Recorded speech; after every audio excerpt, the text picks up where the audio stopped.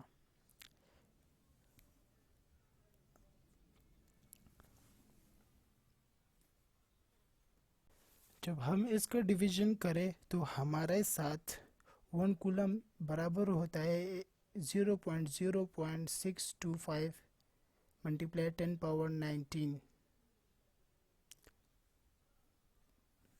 اور اگر ہم اسے پریسائز لکھیں تو 1 کولم برابر ہوگا، اگر ہم پوائنٹ اس طرف لے آئے رائٹ طرف، تو 6.25 ملٹیپلائی 10 پاور 18 الیکٹران کے چارج کے برابر ہوگا. یعنی 1 کولم چارج کس کی برابر ہے؟ 1 coulomb charge is equal to 6.25 multiply 10 power 18 electron کے چارجز کے برابر ہے. اب سورس چارج پڑھیں گے which will be used in the whole chapter. What is source charge? Charge under investigation is called source charge. یعنی جس چارج کو ہم پڑھیں گے، یعنی ہمارے ساتھ ایک چارج ہے اور ہم اس کو پڑھیں گے، جو ہمیں اسٹڈی کرنا ہے، وہی چارج جو ہے وہ سورس چارج ہے. دوسرا ڈیفینیشن چارج کا یہ ہے charge which produce electric field. یعنی وہ چارج، ہر چارج الیکٹرک فیلڈ پروڈیوس کرتا ہے، مگر اس چارج کا فیلڈ جو ہے وہ اسٹرانگ ہوتا ہے، جو انفلوئنس نہیں ہوتا دوسرے ٹیسٹ چارج کی وجہ سے. ابھی ٹیسٹ چارج کیا ہے؟ ٹیسٹ چارج اور یونٹ چارج. یہ ہمارے ساتھ ہو گیا ٹیسٹ چارج یعنی یونٹ چارج. ٹیسٹ چارج میں ہمارے ساتھ الیکٹرک فیلڈ ہوتا ہے، یعنی ٹیسٹ چارج ہمارے ساتھ، اس میں پہلا پوائنٹ یہ ہے کہ یہ پوزیٹیو چارج ہوگا، اور جب ہمارے ساتھ پوزیٹیو چارج ہوتے ہیں تو آپ لوگ دیکھ سکتے ہیں کہ پوزیٹیو چارج کا الیکٹرک فیلڈ ہے. یہ ایروز جو ہے میں نے جو ڈرا کیے ہے out word from the positive charge is electric field. ہم اپنے آسانی کے لیے الیکٹرک فیلڈ کو لائن سے ڈینوٹ کرتے ہیں. تو یہ چارج جو ہے یہ ٹیسٹ چارج ہے، اس کا ڈائریکشن ہمارے ساتھ ہوتا ہے اور direction away from the charge ہوتا ہے، یعنی out word of the charge ہوتا ہے. اور جب ڈائریکشن آؤٹ ورڈ ہوگا تو یقیناً اسٹرینتھ یعنی اس کی طاقت بھی آؤٹ ورڈ ہوگا. تو ٹیسٹ چارج کیا ہوتا ہے؟ یہ پوزیٹیو چارج ہوتا ہے، اور پوزیٹیو چارج ہونے کی وجہ سے اس پوزیٹیو چارج کی ڈائریکشن بھی آؤٹ ورڈ ہوتا ہے. تو یہ ہمارے ساتھ ہو گیا ٹیسٹ چارج. پوزیٹیو چارج کی الیکٹرک فیلڈ کی ڈائریکشن آؤٹ سائڈ ہوگا. تو اب ہم ڈیفینیشن پڑھیں گے ٹیسٹ چارج اور یونٹ چارج کی، کہ ہمارے ساتھ ٹیسٹ چارج اور یونٹ چارج کی کیا ڈیفینیشن ہے. So it is positive charge that gives us direction and strength. یہاں پر strength سے مراد میگنیچیوڈ ہے، الیکٹرک فیلڈ کے magnitude of electric field in space. Okay, تو پوائنٹ چارج اور لوکلائز چارج سے کیا مراد ہے؟ پوائنٹ چارج، یہ ہمارے ساتھ پوائنٹ چارج ہے جو میں نے ڈرا کیے ہے، اور اس کا ڈیفینیشن یہ ہے کہ these are point charges because I am really sorry this is not the definition, but these are point charges because size of the object is smaller as compare to the distance between them. ٹھیک ہے،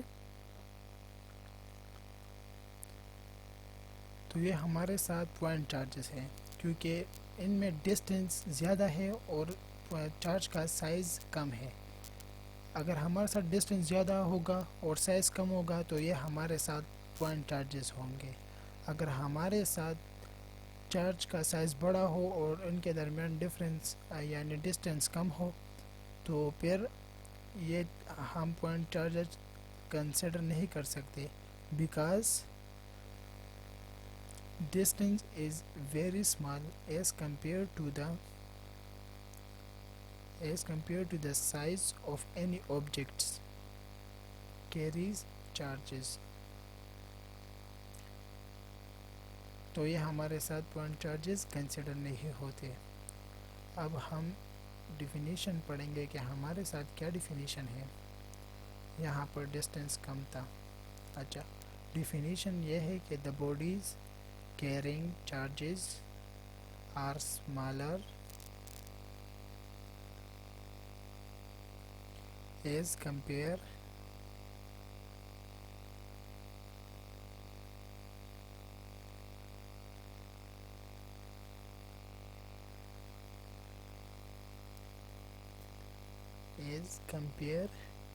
to the distance between them.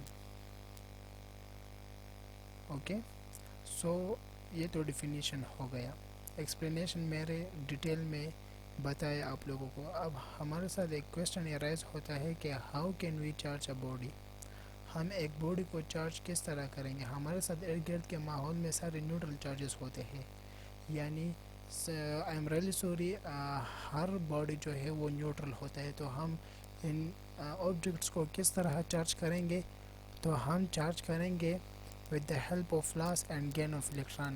ہم اگر یہ let suppose یہ ہمارے ساتھ atom ہے, اگر ہم اس ایٹم سے یہ الیکٹران کو نکال دے, ریموو کر دے, تو یہاں پر پازیٹیو چارج آئے گا کیونکہ ہمارے ساتھ ایک پازیٹیو چارج تھا اور ایک نیگیٹیو چارج تھا. نیگیٹیو چارج گیا تو ایک پازیٹیو چارج رہ گیا اور جس کی وجہ سے ہمارے ساتھ اس ایٹم پر پازیٹیو چارج آ گیا after the removal of electron. Okay so یہ ہمارے ساتھ ایک اور ایٹم ہے.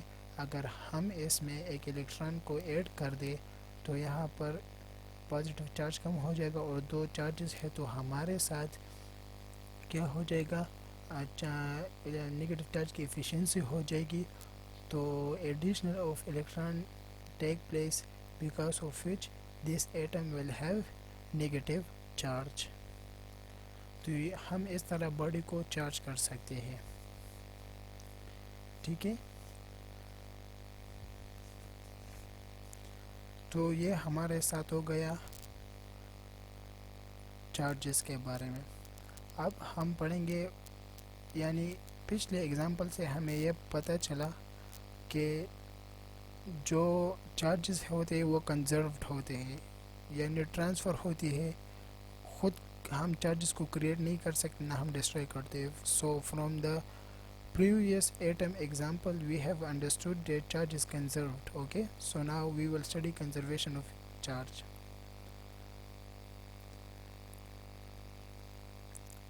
Let's suppose میں کنزرویشن آف چارج کو پہلے ایک ایگزامپل کے ذریعے سمجھاؤں گا آپ لوگوں کو. یہ ہمارے ساتھ ایک کنڈکٹر ہے اور اس کنڈکٹر میں ہمارے ساتھ بہت سارے ایٹمس ہیں, بہت سارے atoms. But let consider we have two atoms right now hair.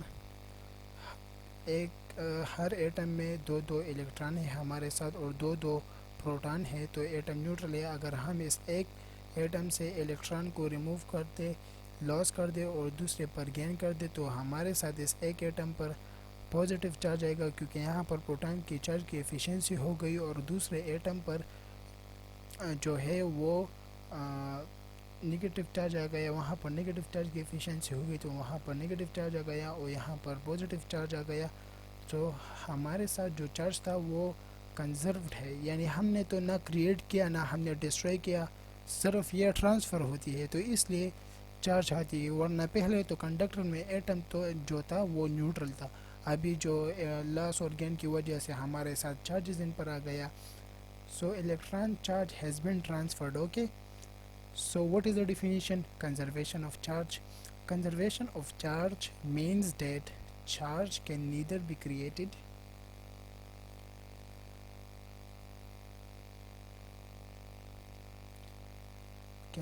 created nor destroyed. The total charge of an isolated system remains constant. Please make sure to correct your neither spelling. I forget to put R with neither, okay? Please make sure to correct your neither spelling. So note, charge always transfer in whole